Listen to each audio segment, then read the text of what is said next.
ভদ্রলোক বাবেন্দু পোদ্দার এই বিদ্যালয়ে আমি কর্মে যোগ দেওয়ার পর থেকেই আমার সঙ্গে প্রথম আলাপ। তো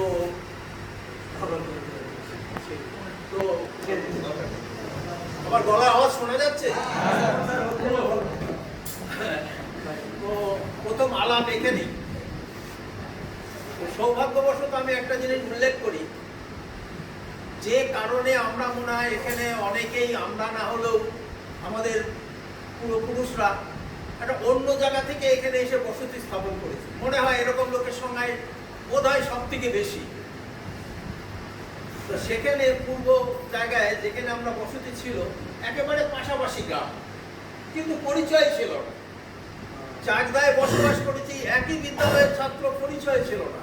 আমার 1 বছর 1 ক্লাস নিচে পড়তো না রামলাল একাডেমি চাকদায়। তো এখান থেকে যোগদান করার পর খুব কাছ থেকে এই ভদ্রলোককে আমি দেখেছি, একসঙ্গে আমরা জীবনযাপন করেছি।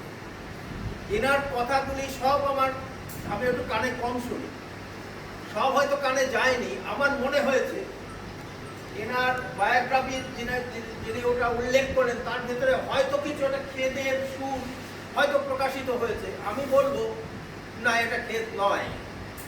ওনার জীবনে কোনো এরকম সফল জীবন ব্যক্তি, আমি বহুত লোকের সঙ্গে আমার পরিচয় হয়েছে, এরকম সফল জীবন পূর্ণ ব্যক্তি আমি খুব কমই দেখেছি, বা বলা যেতে পারে আমি দেখিনি।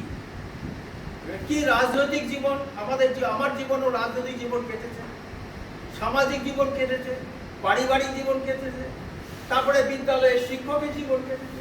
শিক্ষক তো অত্যন্ত সফল, আমার থেকে 1000 গুণ সফল শিক্ষক, আমি নিজেই ঘোষণা করে দিচ্ছিলাম। তারপর তার ব্যর্থতা।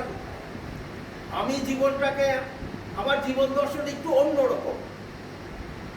আমি কোনোটাকেই যখন যেটা করি সেটা খুব মন দিয়ে করি, কিন্তু মন দিয়ে করলেও কোণে একটা প্রশ্নবোধক চিহ্ন রেখে দেই, প্রশ্নবোধক চিহ্ন। তো সেই প্রশ্নবোধক চিহ্ন রাখার জন্য হয়তো কিছু সমস্যা আমার হয়েছে, কিন্তু সেই সমস্যাগুলোকে আমি সবসময় দেখেছি কিভাবে, যে কোনো সমস্যার পেছনে তো একটা কারণ তো অবশ্যই থাকবে। আমি জানি রাস্তা দিয়ে হাঁটার সময় ইটের হোঁচট থেকে আমার বুড়ো আঙুলের নখটাই উঠে গেল। তো দায়ীটা কে?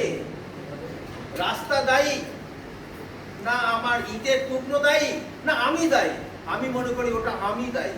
কারণ আমার কর্তব্য হচ্ছে রাস্তা দিয়ে যখন চলবো, রাস্তা দেখে চলা আমার ডিউটি, আমি সেটা পালন করিনি, তাই আমার নখটা উঠে গেছে।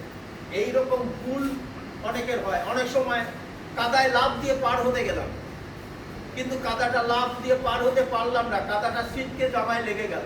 কি করব? বাড়িতে গিয়ে ধুয়ে ফেললাম। ধুয়ে ফেলতে হবে, ধুয়ে না ফেললে তো চলবে না। আমার বন্ধু নিশ্চয়ই অতটা ধোয়ার চেষ্টা হয়তো করেননি, আমি ধুয়ে ফেলে দিয়েছি। সব যা হয়েছে ধুয়ে ফেলে দিয়েছি, পরিষ্কার হয়ে গেল জামা, ইস্ত্রি করে ফেলে দিলাম, আমি ইস্ত্রি করে দিয়েছি। কাজেই আমি বলবো আমার বন্ধু ভীষণ সফল, প্রতিটি ক্ষেত্রে সফল। উনি বলেছেন মার্ক্সবাদ লেনিনবাদ না পড়ে উনি রাজনীতিতে এসেছিলেন, আর আমি পড়াশুনো করে এসেছি। তাহলে কে ভুল কে শুদ্ধ কে বলবে? আমি কিন্তু পড়াশুনো করে এসেছি, দিব্যি পড়াশুনো করে এসেছি। এখনো ভুলে গেলেও যা নলেজ আছে অনেকের থেকে কম কিছু নেই আমার। কাজে ওটা ভুল শুদ্ধ আমি বলবো না, ওই ধুয়ে ফেলে দিলাম, ঠিক আছে, নোংরা লেগে গেছে, লাভ দিয়েছি, না বুঝে লাভ দিয়েছি, ধুয়ে গেছে। শেষ জীবনে এসে এরকম আমার মনে হয় সামান্য খেদ এসেছে।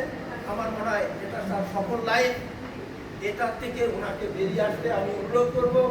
আপনি এই ব্যতিক্রমী জীবন যেটা উল্লেখ করেছেন, আজকে এখান থেকে এটাকে ধুয়ে ফেলে দিলাম আমরা, এর পরবর্তী জীবনটা আপনি নতুন করে শুরু করুন। আমাদের সকলের সঙ্গে আমরা একসঙ্গে বসবাস করি, এইটুকু বলে আমি বক্তব্য শেষ করলাম।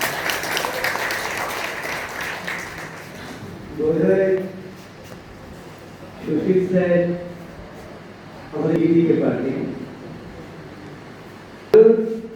উজ্জ্বলতার বেশি দরকার হয় যেখানে অন্ধকার বেশি। বিখ্যাত দার্শনিকের কথা, যেখানে অন্ধকার বেশি সেখানে আলোকে বেশি বুঝতে হয়, নিজের দখল বেশি হয়।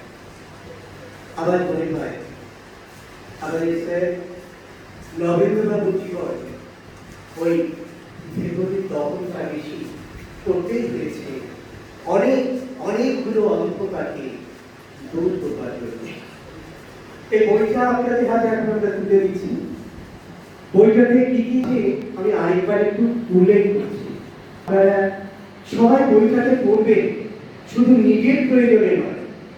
স্যার একটা কথা বলছিলেন, উত্তর পুরুষের হাতে তুলে দেবেন।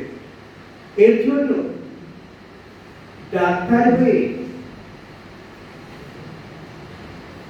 সেই ভ্যান চালকের ছেলে খুশিলাল সরকার স্যারের সাথে আর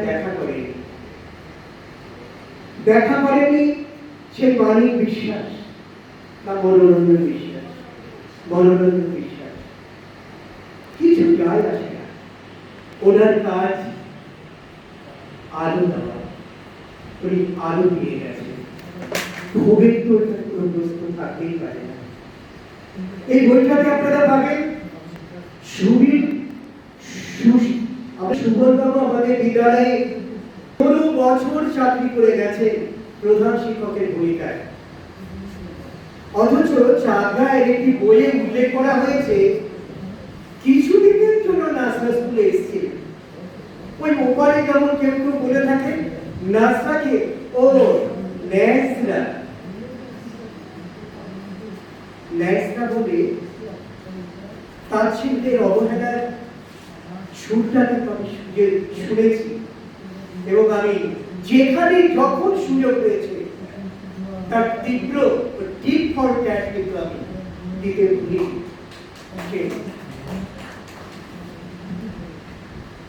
তিনি আরো বলেছেন রামনাথ একাডেমি তার প্রিয় বিদ্যালয়, প্রিয় মাস্টার মশাই শ্রী সুবল চন্দ্র মন্ডল। তিনি তার প্রিয় একটি ক্লাব বা প্রিয় গ্রাম নিশ্চিন্তপুর বাংলাদেশে। তিনি আরো উল্লেখ করেছিলেন, বইটা আপনারা পড়বেন, এত আন্তরিক উচ্চারণ, হয়তো আপনাদের ব্যাকরণ মেনে কথাগুলো তিনি হয়তো আপনাদের মনে হবে ব্যাকরণ মেনে কথাগুলো বলেননি। প্রত্যেকটা শব্দ অন্তর থেকে উৎসারিত, এটা আমার মনে হয়েছে।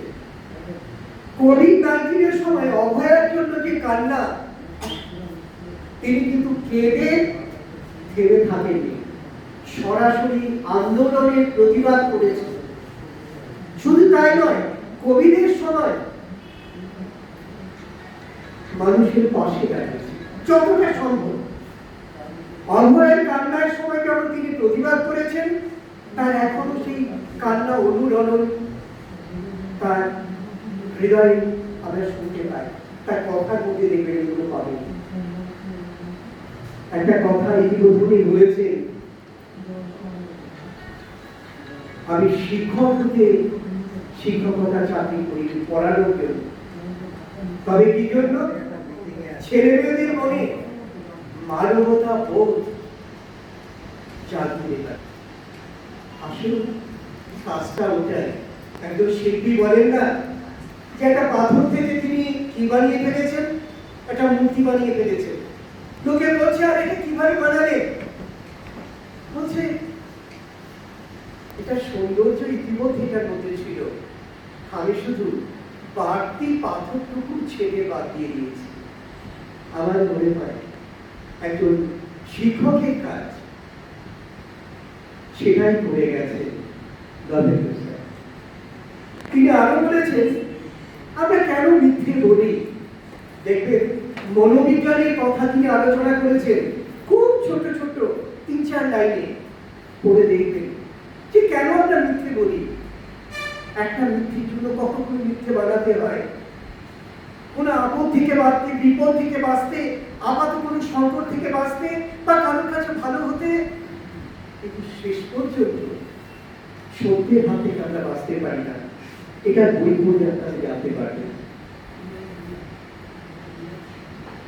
ইতিমধ্যে স্যার উল্লেখ করেছেন, তিনি যখন গোলাপ বাগ বানিয়েছেন, নানা রকমের, আমরাও গিয়ে দেখেছি কত রকমের গোলাপ কেউ হয়তো বলেছে আপনি লঙ্কা বেগুন কেন লাগালেন না, তবে কটা পয়সা পাওয়া যেত।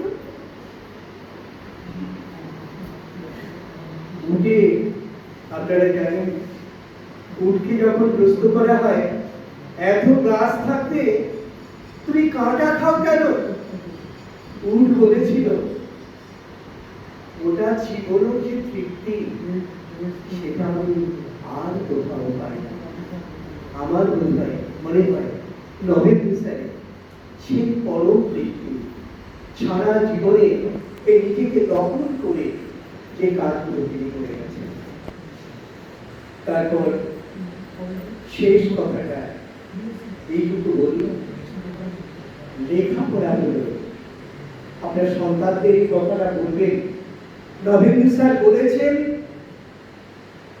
তার উপলব্ধি থেকে এটা বলবেন যে লেখাপড়া হলো সবচেয়ে সহজতম জিনিস, সবচেয়ে সহজতম বিষয়, যদি সেখান থেকে আনন্দ পান আমরা নিতে পারি। শিক্ষকতার বিদ্যালয়ের কাজ সে আনন্দ পান, তার নির্মাণ, তার পরিবর্তন তৈরি করা। আর কারণ কেন তিনি বলেছেন এই কথাটা? কারণ যারা মাঠে কাজ করে, সকালবেলা বেরিয়ে যায়, সারাদিন পরিশ্রম করে, খেয়ে দুপুরবেলা কটা পান্তা ভাত খেয়ে সন্ধ্যেবেলা বাড়ি ফেরে। লেখাপড়া তো করতে এত কিছু লাগে না। আজকের পৃথিবীতে প্রায় সকলের ঘরে একটা ফ্যান তো আছে, আলো আছে, ব্যতিক্রম চারজন থাকতে পারে। ফ্যানের তলায় আলো জ্বালিয়ে আমরা যদি অর্থকরণ করি, সেটা কি খুব কষ্টে? এই কথাটা স্যার বলতে চেয়েছেন। আপনাদের সাথে মনে হলো স্যারের এই 1944 সাল থেকে 82-83 বছরের জীবনে তিনি যেন সার গল্পটুকু এই বইতে তার উপলব্ধিটা লিখেছেন। বইটা আপনাদের প্রত্যেকের হাতে তুলে দেওয়া হচ্ছে, আপনারা বইটা নিন। প্রত্যেককেই আমরা একটু চা তুলে দেব, তার প্রার্থনায় আমরা একটু শুনি। আমাদের বিদ্যালয়ের প্রধান শিক্ষক শ্রী সুবীর ভৌমিক আমাদের মধ্যে উপস্থিত আছেন।